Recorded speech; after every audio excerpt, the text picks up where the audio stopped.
चलें। अब हम श्लेष अलंकार को बताने चल रहे हैं। श्लेष अलंकार किसे कहते हैं? कहा श्लिष आलिंगने धातु है। श्लिष आलिंगने, आलिंगन का मतलब होता है मिलना, एक दूसरे से मिलने को आलिंगन कहते हैं। कहा श्लिष्टै पदैर अनेकार्थाभिधानम श्लेषिष्यते। श्लिष्टै पदैर अनेकार्थाभिधानम श्लेषिष्यते। कहा कि श्लिष्ट अनेकार्थक मतलब मिले हुए, आपस में मिले हुए, अनेकार्थ युक्त पदों के से अनेक अर्थों का विधान होने पर उसको श्लेष अलंकार कहते हैं। ठीक है। वह वर्ण प्रत्यय लिंग, वर्ण प्रत्यय लिंगानाम प्रकृत्यो पदयोरपि, प्रकृति और पदों तथा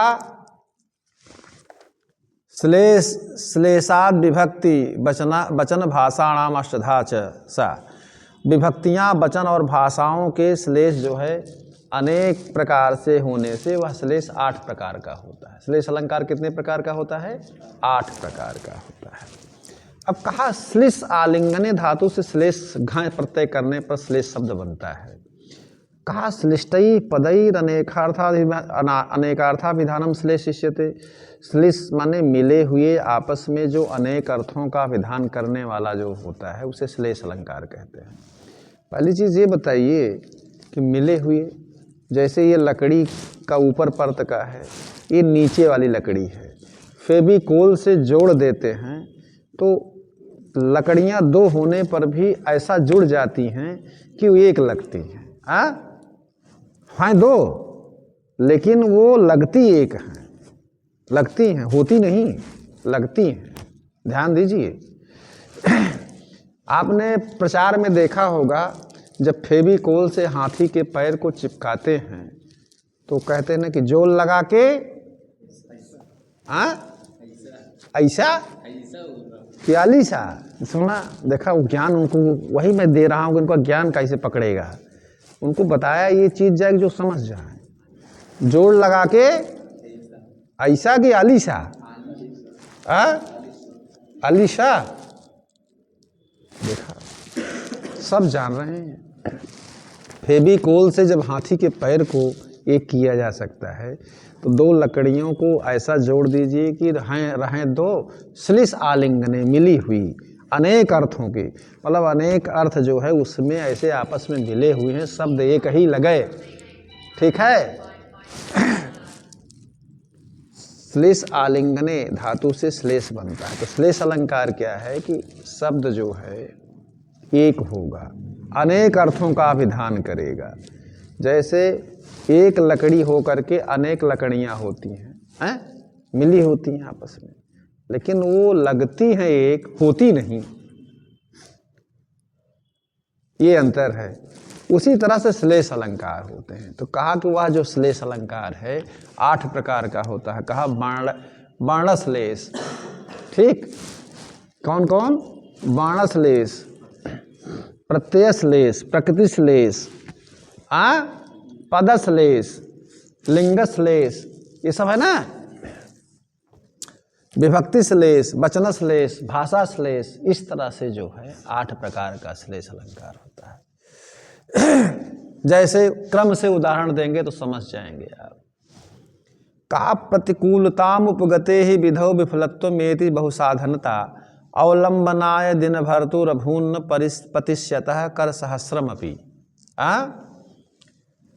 तो कहा कि प्रतिकूलताम उपगते ही विधौ, विधौ माने होता है, विधि माने होता है भाग्य, जैसा विधि को इष्ट हो। और विधि माने क्या हो, विधु माने क्या होता है? चंद्रमा। समझ रहे हैं कि नहीं?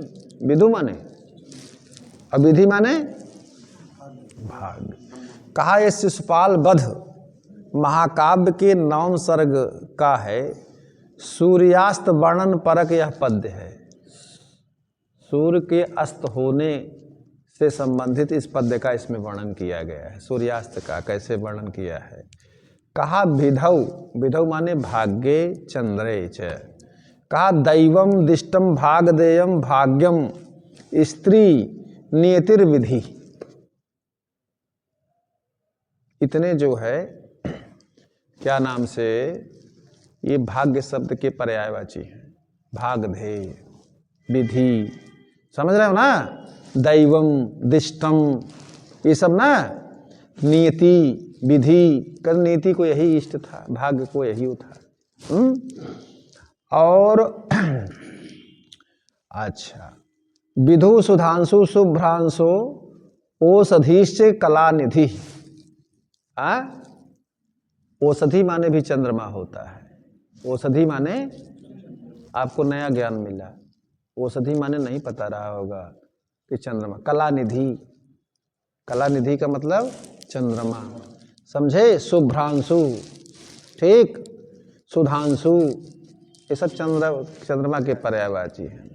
कहा कि विधि भाग्य अथवा चंद्रमा के प्रतिकूल होने पर, प्रतिकूलताम उपगते ही विधौ विफलत्वमेति बहुसाधनता। कहा बहुत साधन के रहने पर भी सारी चीजें निष्फल हो जाती हैं। ठीक है, अगर भाग्य प्रतिकूल है तो चाहे जितने साधन आप इकट्ठा कर लीजिए सब प्रतिकूल हो जाता है। या तो चंद्रमा किसी का खराब हो जाए तो भी क्या नाम से प्रतिकूल हो जाता है सब चीज। कहा जैसे, कहा अवलंबनाय दिन भर तुर अभून्न पतिष्यतः कर सहस्रम अपि। कहने मतलब गिरते हुए, गिरते हुए का मतलब यह है पतिष्यतः, जब सूर्य अस्त होने लगता है, सूर्य अस्त के समय पर्वत पर जाते हुए जैसे सहस्रों सूर्य की हजारों किरणों वह हाथ भी अवलंब के लिए समर्थ नहीं होता है।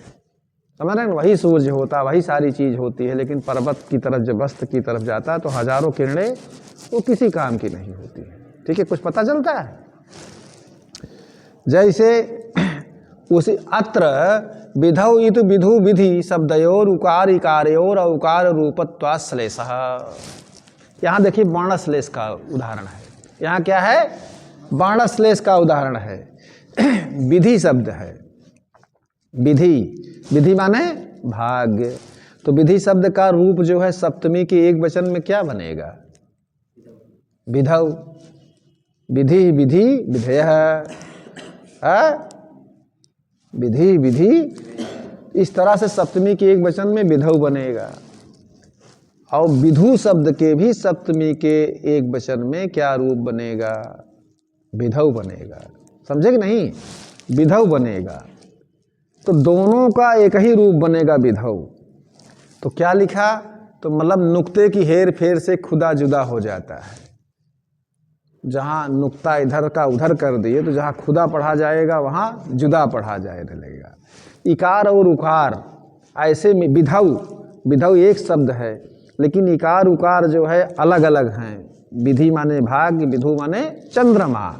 तो यहाँ क्या लिख रहा है देखिए, अत्र विधौ इत विधु विधि शब्दयोः उकार इकारयोर। एक में इकार है और दूसरे में उकार है, विधि और विधु में। कहा औकार रूपत्वाश्लेषः। विधौ, यह जो सप्तमी का एक वचन है वहाँ औकार विधौ में जो औ है वह श्लेष है।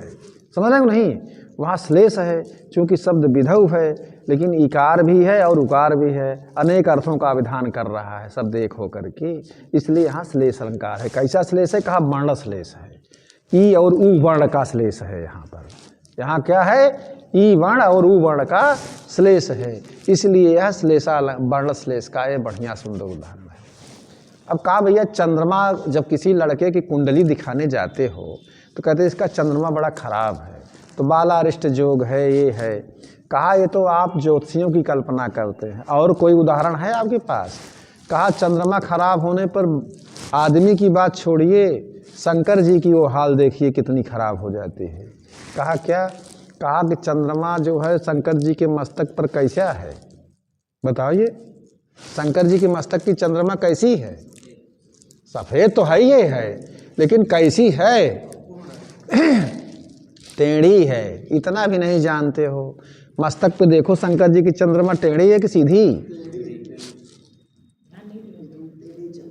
कब शंकर जी के ना देखे यार, अब सुना, अब इनका लाई चला पहले कहता हूँ दिखावा। शंकर जी के मस्तक पर जो चंद्रमा है, चंद्र, वो टेढ़ी है, ठीक है। तो जिसकी चंद्रमा टेढ़ी हो जाए माने खराब हो जाए, टेढ़ा होना खराब है ना है। जब भगवान शंकर जी की चंद्रमा टेढ़ी हो गई तो उनकी देखिए कि नंग धड़ंग और कपड़ा पहनने के लिए न कपड़ा, हड्डी, सांप बिच्छू गोबर उनके पास क्या नाम से आते हैं। तो मनुष्य की अगर चंद्रमा खराब हो जाएगी तो फिर क्या, चाहे जितने साधन रहें तो सब बेकार है। तो समझ रहे हो नहीं। तो भगवान महादेव को, देव महादेव की जब ये दशा है तो सामान्य आदमी की क्या बात करे है।